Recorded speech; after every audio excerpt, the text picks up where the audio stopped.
A raft of runs, a barrage of hundreds, a deluge of records, and it's a mountain in front of England. India have set them 371 to win the opening test at Leeds.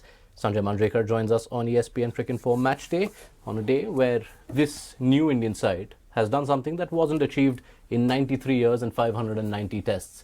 5 individual centuries in the same test. I know you were very proud on day 1, but this on day 4 makes you prouder, I imagine? Prouder because it's not easy, but you can you see these kind of performances, inspired, unexpected, brilliant performances in one innings, and then reality sort of hits the batting team, and you then see the inexperience and certain sort of limitations come to the fore, and then you see the second innings performance not being as good as the first, but to again do the same in the second innings on a pitch that was a little more tricky than the first one. Whatever happens in this test match, I just can't keep getting happier and prouder of the way this team has batted in the 2 innings. And just to emphasize the point you make, it's only the 5th time in India's test history and the first time since 2014 that they've scored 350 plus in both the innings in a test outside Asia. Let's dive straight into the 2 heroes, the 2 centurions. Rahul looked so fluent at the end of day 3, 47 not out. But this on day 4 was an innings of a lot of toil and temperament. Yes, and I get worried. Rahul is a very interesting case study for me.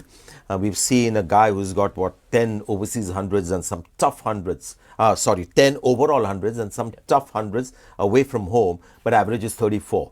And there is a temperamental side to him that we've talked about. And in that first session, when he went from 40 odd to 60 something, just added 20, 25 runs. 25 of 82. Yeah, 25 of 82 for a guy who has the attacking ability and who was looking in complete control at the end of day 3. And I wondered whether he's going into the shell because Shubman Gill has got out, taken too much responsibility, and whether he lose the rhythm to the innings that allows you to eventually get a big score.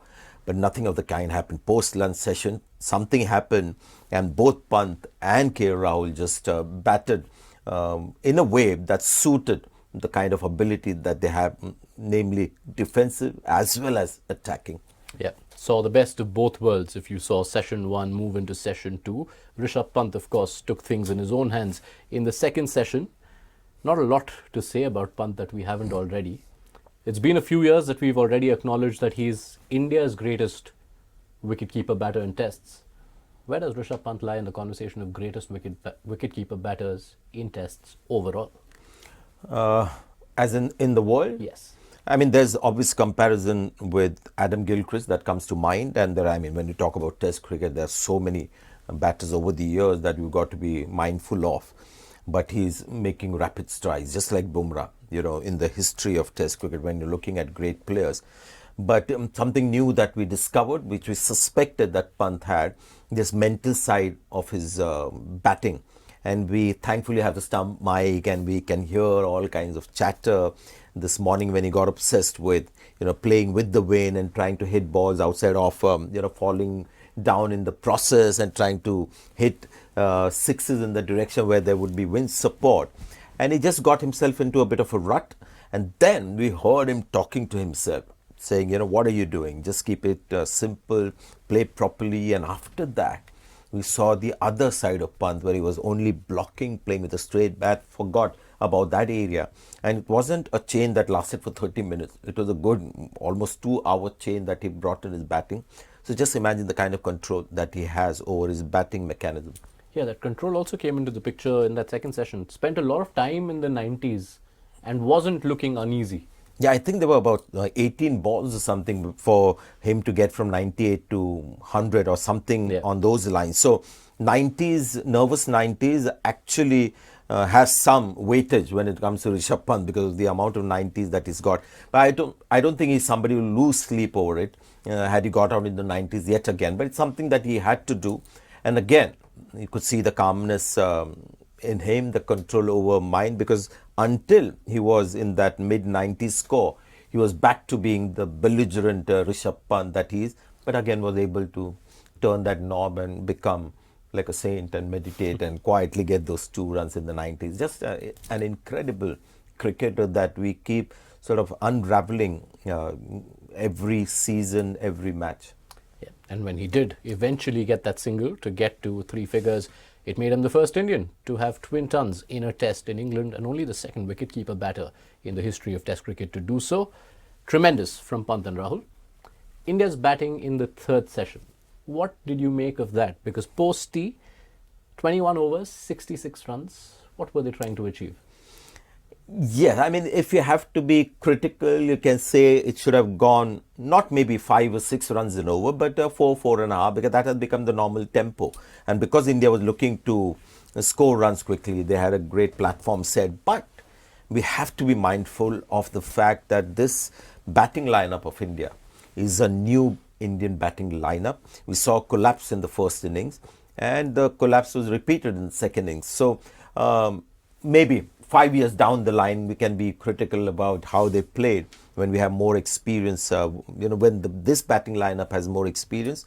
But you can understand it. And yes, they could have played a little quicker. Jadeja could have maybe, to begin with, when he was running out of partners, scored quicker before Ben Stokes realized that now he was going to go all guns blazing and set field accordingly. Yeah, they lost 6 for 31 to back up 7 for 41, which was the collapse in the first innings. But even still, 371 on the board, which is the target England will have to chase. It will be among the record chases. A lot has been spoken and a lot will be spoken of how England have been very successful chasing 250 plus totals under Bazball, about how the last few tests in Headingley over 7-8 years have only seen chasing wins. But is this the same surface at Headingley? No, and we have Stuart Broad in our company here covering this particular test match, and it's a different surface. The cracks are clearly starting to play a role. It's a dry pitch, so there is going to be lateral movement more than we saw in the first innings. There's a rough building up for Jadeja, perfectly just outside off for the left-hand batter, and they've got a few important left-hand players, Ben Duckett, Ben Stokes. So all those matters will come into play. And the fact that India have Bumrah, and I don't think England have seen this Bumrah. I know last time when they chased down a big score against India, Bumrah was there in that team, but he was not as great as he is today. So it's going to be slightly more difficult. But having said that, there's also the other side. There'll be at least 50% of the time, or maybe more, when Bumrah is not bowling. And that will allow England to express themselves, as they say. So it's going to be a fascinating test match. Yeah, let's lay down the roadmap then. Not much to discuss in terms of England. We know which way they go. But India, what are the lessons they need to have learnt from the first bowling effort? How do you see them go? Well, I think obviously go to Bumrah. Use him optimally, not over bowl him or under bowl him. And that Bumrah himself could tell Shubman Gill that I could bowl one more.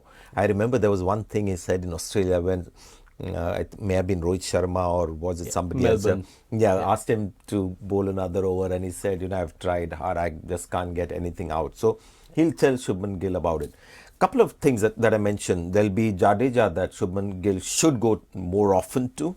And Prasidh Krishna, I think he's got a very good mind and just overall personality where he doesn't feel the pressure or loses confidence easily. It's something that I can see from a distance. And towards the end of the first innings, I thought he was growing in confidence. So maybe Gill could tap into that. So basically 3 bowlers, use them as much as possible. Let Siraj be your number 4 bowler to go to. Don't go by just tradition and the hierarchy in the bowling attack. And Shardul Thakur might have a surprise around the corner, but that's how he should go with the number of overs. On Prasidh, that natural hit the deck length of his proved costly when the surface was flat. Good point. With the cracks, does that now become a good area for him to go to? Yes, and the cracks are exactly where you want it. And because he's got a high arm release, great incentive for him to be there.